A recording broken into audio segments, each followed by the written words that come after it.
Good morning, friends. This is Sudhanshu Shekhar Ponda. Welcome you all to EduFit Education. So, my dear friends, I will teach you first year commerce accountancy. Before going into the topic, so let's begin. Let's know that what is EduFit. So, my dear friends, EduFit is an e-learning platform based on websites and mobile application which provides various educational videos by reputed teachers. So ପିଲାମାନେ ଆଜିର ସମୟରେ ଘରୁ ବାହାରକୁ ଯାଇକି ପାଠ ପଢ଼ିବା ଯେମିତି ଭାବରେ ସମ୍ଭବପର ହେଉନାହିଁ, ସେଇଭଳି ଏକ ଘଡ଼ିସନ୍ଧି ମୁହୂର୍ତ୍ତ ଭିତରେ ଏଡୁଫିଡ୍ ଏମିତି ଏକ ସଂସ୍ଥା ଯାହାକି ଆପଣମାନଙ୍କୁ ଦେଉଛି ଆମର ମୋବାଇଲ ଆପ୍ଲିକେସନ୍ ବା ୱେବସାଇଟ୍ ଜରିଆରେ ବିଭିନ୍ନ ପ୍ରକାର ଏଜୁକେସନାଲ ଭିଡ଼ିଓ ଯାହାକି ଆମର ବିଭିନ୍ନ ରେପୁଟେଡ୍ ଟିଚର ମାନଙ୍କ ଦ୍ୱାରା ପ୍ରସ୍ତୁତ ହୋଇଅଛି। ସୋ ତାପରେ ଆମେ ଜାଣିବା ଯେ ଇଏ ଏଡୁଫିଡ୍ କ'ଣ ପ୍ରୋଭାଇଡ୍ କରେ, what it provides. So first some structured courses like +2 first year, +2 second year आमे पूरा गोटे स्ट्रक्चर भाବରେ कोर्स को डिजाइन करिछु जहाँकि संपूर्ण भाବରେ हमर ओडिशार सीएचएससी सिलेबस को कवर करूछि। द्वितीय भारे आमे किछि मात्रा रे लाइव क्लासेस मध्ये दौ एवं आमे विभिन्न प्रकार डाउट क्लियरिंग क्लासेस माध्यम रे आमर स्टूडेंट मानकर डाउट मध्ये क्लियर करने को चेष्टा करूँ जहाँकि अलगा जो आमर फिजिकल मोड रे जो पाठ पढ़ा हुए आम बेले बेले से डाउट क्लियरिंग करि पारू। यह सहित आम प्रत्येक क्लास रे किछि किछि हैंडमेड नोट्स मध्ये आमर टीचर मान द्वारा प्रिपेयर करके दबू जहाँ द्वारा आपण माने भल मार्क रखि पारिबे काउंसिल एग्जाम रे। या सहित आपण को प्रैक्टिस पाई प्रत्येक चैप्टर वाइज किसी प्रोबेबल क्वेश्चंस जो जार की परीक्षा रे पड़ीबार चांसेस मध्य अधिक अछि एवं या सहित आमे किसी विभिन्न प्रकार टेस्ट सीरीज मध्य आपण मानको जुगाई देबू जहाँ कि आपण को परीक्षा पाई प्रकृत भाव में प्रस्तुत करि पारिबो। तेबे एबे आसंतु बुझिबा व्हाट इज कॉमर्स। जेहेतु आमे समस्त ऑलरेडी डिसाइड करि सारचु कॉमर्स पढ़ी बोली तेणु समस्ते प्राय उना अधिक आम जाचु जे कॉमर्स कौन, कॉमर्स कौन। तेणु समस्ते प्राय तो जानी सारिचु कॉमर्स कौन। तेणु कॉमर्स होची ए ब्रांच ऑफ बिजनेस। हमर बिजनेस रो ये होची एक अंग।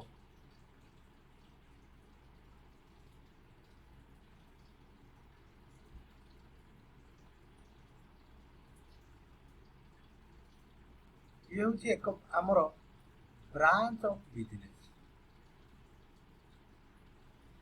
तेणु एथिरे आमे कोन करू, basically commerce is concerned with the exchange of goods and services. विभिन्न प्रकार द्रव्य आ सेवार आमे जो एक्सचेंज करूछु परस्पर भितरे दबानबा होची ताकू ही आमे कहू कॉमर्स। ई दबानबा सहित ई दबानबा को फैसिलिटेट करिवा पई जहाँ सब कार्यक्रम आम करिवा को पड़े ये सबू को मिसेकी ऑल टुगेदर आम कॉमर्स बोली कहू। So you can remember that commerce is a branch of business which includes all those activities which facilitate the exchange of goods and services. So तापर आसीबा जे आमे ए कॉमर्स को काहे की चूज करिबा। आमे प्राय तो कॉमर्स चूज करि सारछु तथापि मु ए कॉमर्स बाबद रे दुई तीनटी पॉइंट आपन मानकु जणैबी जे पिला माने कॉमर्स पढ़िबा द्वारा आमे गोटे प्रोफेशनल लाइफ टे पा विभिन्न प्रकार कॉर्पोरेट रे जॉब करिवार सुযোগ मिले। सेतिबा आमे एटा को गोटे प्रोफेशनल लाइफ आमको मिले जहाँ कि विभिन्न पिला मानकर गोटे स्वप्न थाए कि आमे केमती कॉर्पोरेट लाइफ गोटे भविष्य रे मेंटेन करी गोटे समस्तंकर फैसिनेशन से आड़ को थाए। द्वितीय पॉइंट मु कहिबी जे कॉमर्स पढ़िबा द्वारा आमे विभिन्न प्रकार जो प्रेस्टिजियस जॉब सब अछि विभिन्न प्रकार प्रेस्टिजियस जॉब सब अच्छी विथ ए टिपटॉप सैलरी भल सैलरी आमे मासकू पाखापाखि 50,000 लक्ष टंका पर्यंत आमे अति सहजरे कॉमर्स पढ़ी इनकम करि पारि एवं सबुठु इम्पोर्टेंट जिनिस होची जे कॉमर्स होची अदर डिसिप्लिन मानक भली सेते डिफिकल्ट नुहे ये पाखापाखि कंपैरेटिवली इजियर सब्जेक्ट जहाँ कि आम समस्त को बुझिया पाई बहुत सहज साध्य हेबो एवं चतुर्थ पॉइंट पिला माने को कहिबी पिला बेलू आमे बहुत पिलांकर हमर स्वप्न थाए जे आमे भविष्य रे निजे गोटे बिजनेस करी तेणु कॉमर्स पढ़िबा द्वारा आपण मानकु से सब नॉलेज मिली पारे जेमती कि आपण माने विभिन्न प्रकार पाठ पढ़िबा परे एंटरप्रेन्योर बा उद्योक्ताटीए हेई पारिबे या सहित निजर गोटे ओन बिजनेस स्टार्ट करी निजे मध्य गोटे बॉस हेई पारिबे एवं या सहित आपण मध्य किछि लोकंकु जॉब प्रोवाइड मध्य करि पारिबे सो कॉमर्स पिला माने बेसिकली कहे कि you should become job providers not job seekers only this is possible by reading commerce so पंचम नंबर पॉइंट कहिबी पिला माने जोटा कि मु सब बेले पिला मानको कहे जे आर्ट्स और साइंस भली एई सब्जेक्ट टी पूर्व पाठ सहित कोनोसी प्रकार हमर सामंजस्य नाही आमे एथिरे अकाउंटिंग पढु बा मैनेजमेंट पढु बा टैक्स पढु जहा कि पूर्वरु दशम पर्यंत पढ़ी पाठ सहित आर किसी संपर्क ना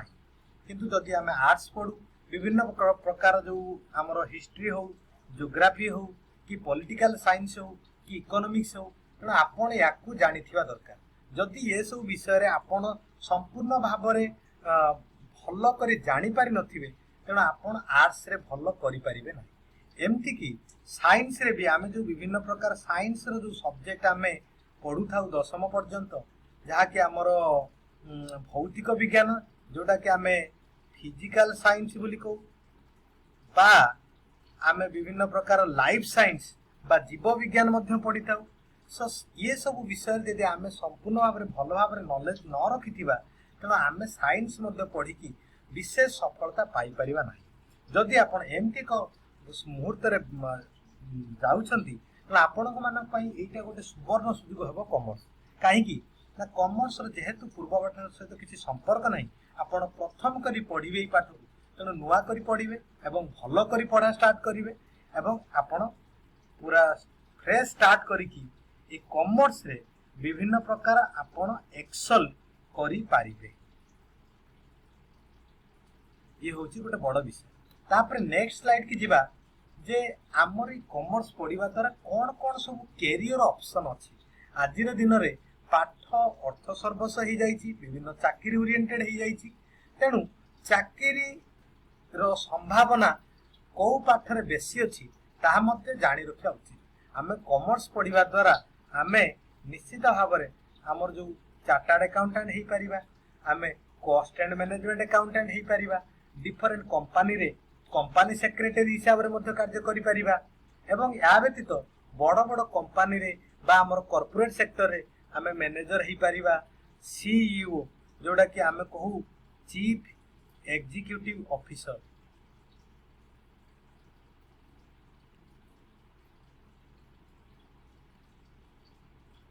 या सहित आमे सीएफओ जोड़ा को आमे कहू चीफ फाइनेंशियल ऑफिसर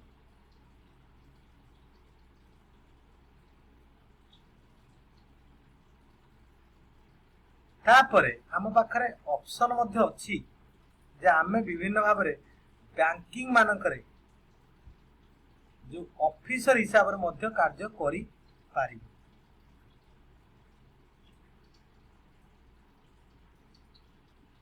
या सहित आमे विभिन्न प्रकार टैक्स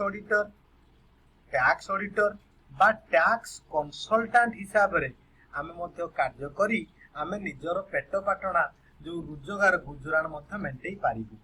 एतद व्यतीत आमे कमर्शियल लॉयर मध्य हेई पारिबु विभिन्न प्रकार स्टॉक एक्सचेंज मानकरे काम करुथिबा जो स्टॉक ब्रोकर जो शेयर मार्केट रे मध्य हेई पारिबु एवं सबु अलगा सब्जेक्ट परि मध्य आमे कॉमर्स रे चाहिले टीचर टीए किंबा लेक्चर टे बा बड़ बड़ यूनिवर्सिटी प्रोफेसर हिसाब से कार्य करें सी से यही सब विषय हूँ आमर विभिन्न जो डिफरेंट कैरियर ऑप्शन अच्छी ये सब विषय सब आम पाखे एभेलेबुल अच्छी। नेक्स्ट स्लाइड के आम जीवा पिला माने आम जानिबा जे कॉमर्स रे कौन कौन विषय आम मुख्यतः पढ़ीता। मुख्यतः आम अकाउंटिंग पढ़ू जहाँकि आमको विभिन्न प्रकार हिसाब रखिबारे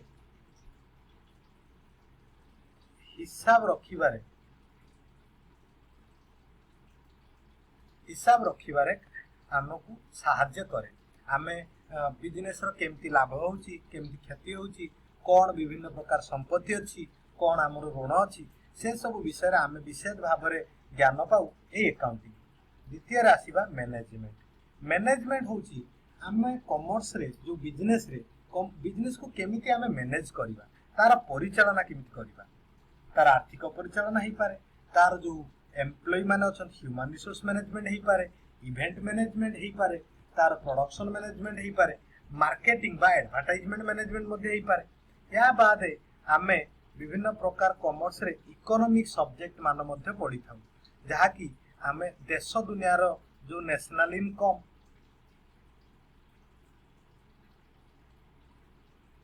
बा हमर जो अनएम्प्लॉयमेंट पोवर्टी ये सब विषय मध्य आमे जानी पारू। या बाद आमे टैक्सेशन बाबद रे मध्य किछिटा हमर नॉलेज आमे आनी पारू कॉमर्स पढ़िबा द्वारा। टैक्सेशन रे आपण माने जानी थिबे जे आमे विभिन्न प्रकार इनकम टैक्स जोटा कि हमर डायरेक्ट टैक्स बोली कहू एवं द्वितीय रे इनडायरेक्ट टैक्स बा जीएसटी जोटा कि गुड्स एंड सर्विस टैक्स मु भी मध्य गुड्स एंड सर्विस टैक्स ऊपर गोटे बहीटे लिखी जहाँ आम ग्रेजुएशन पिला पढ़ुं तेणु ये विभिन्न प्रकार टैक्सेशन ऊपर जानीपर। तापरे विभिन्न प्रकार फाइनान्स जो केमती प्रकार पैसा आसे एवं कौट पैसा जीव केमती यूज हम ता विषय पढ़ी था। या बाद आम विभिन्न प्रकार कॉमर्स रो जो लॉ जो कंपनी लॉ कि आमर मर्केंटाइल लॉ ये विषय मध्य पढ़ी थाऊ। तेणु ये हूँ सब विभिन्न प्रकार सब्जेक्ट जहाँ के आम कॉमर्स रे पढ़ा जाए। तेणु एबे आसंतु देखिबा आमर प्रथम विषय accounting. Accounting what is accounting मनरे निश्चित प्रश्न आसतो पिला माने जे ये अकाउंटिंग टी कोन काहे कि ना आमे दशम पर्यंत ये विषय सहित जमार भी किछि जानी ना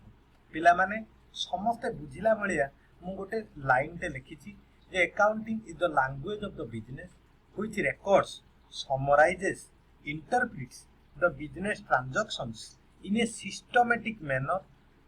and communicates the business information to its user। so first पिला माने मु आकु कहूची जे एटा होची कॉमर्स अकाउंटिंग होची हमरो लैंग्वेज बिजनेस रो लैंग्वेज आमे जेमति गोटे भाषा द्वारा अलग लोक मान पाखे पहुंची पारुछु अकाउंटिंग भी सेमती बिजनेस रो भाषा। अकाउंटिंग द्वारा ही बिजनेस यार जो विभिन्न यूजर मान पाखे पहुंची पारे यथा आमर तार बिजनेस रो एम्प्लॉय बिजनेस रो ओनर बिजनेस रो जो माने कस्टमर ये सब लोक पाखे पहुंची पारे। केमिति पहुंची पारे ना ये कौन करे ना जो बिजनेस रो ट्रांजैक्शन गुड़िक रोची ट्रांजैक्शन माने पिलाए एक्टिविटी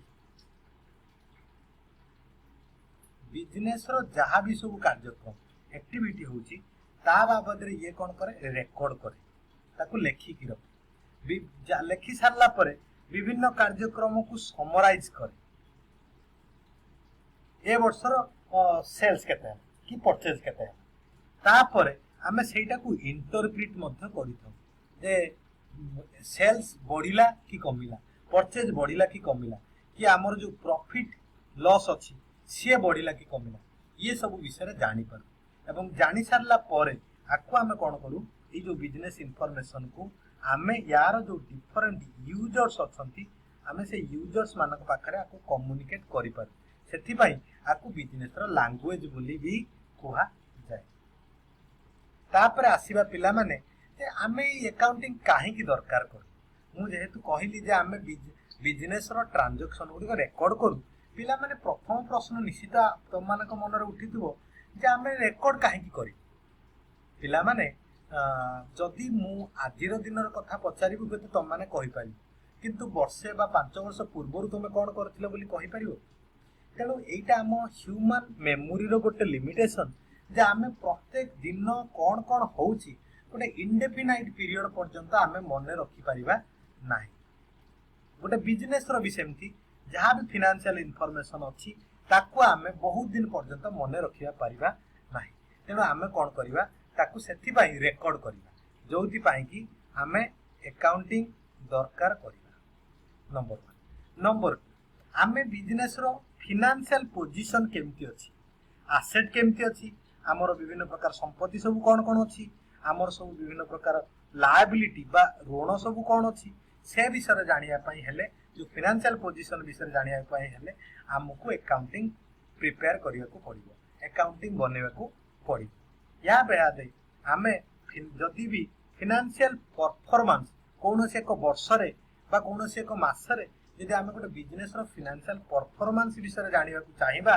माने हमर जो लाभ क्षति प्रॉफिट लॉस से विषय जानिया पई चाहिबा त आमे अकाउंटिंग रो सहायता नबा को पड़िबो बिना अकाउंटिंग रे आमे कोनोसी प्रकार बिजनेस रो फाइनेंशियल परफॉर्मेंस विषय रे जानि परिबा नाही ये होची तृतीय पॉइंट तापर चतुर्थ पॉइंट मु कहि रखी पिला माने जे आम जहां ऑलरेडी कहि सारिची जे जो फाइनेंशियल इनफॉरमेशन गुडी को अछि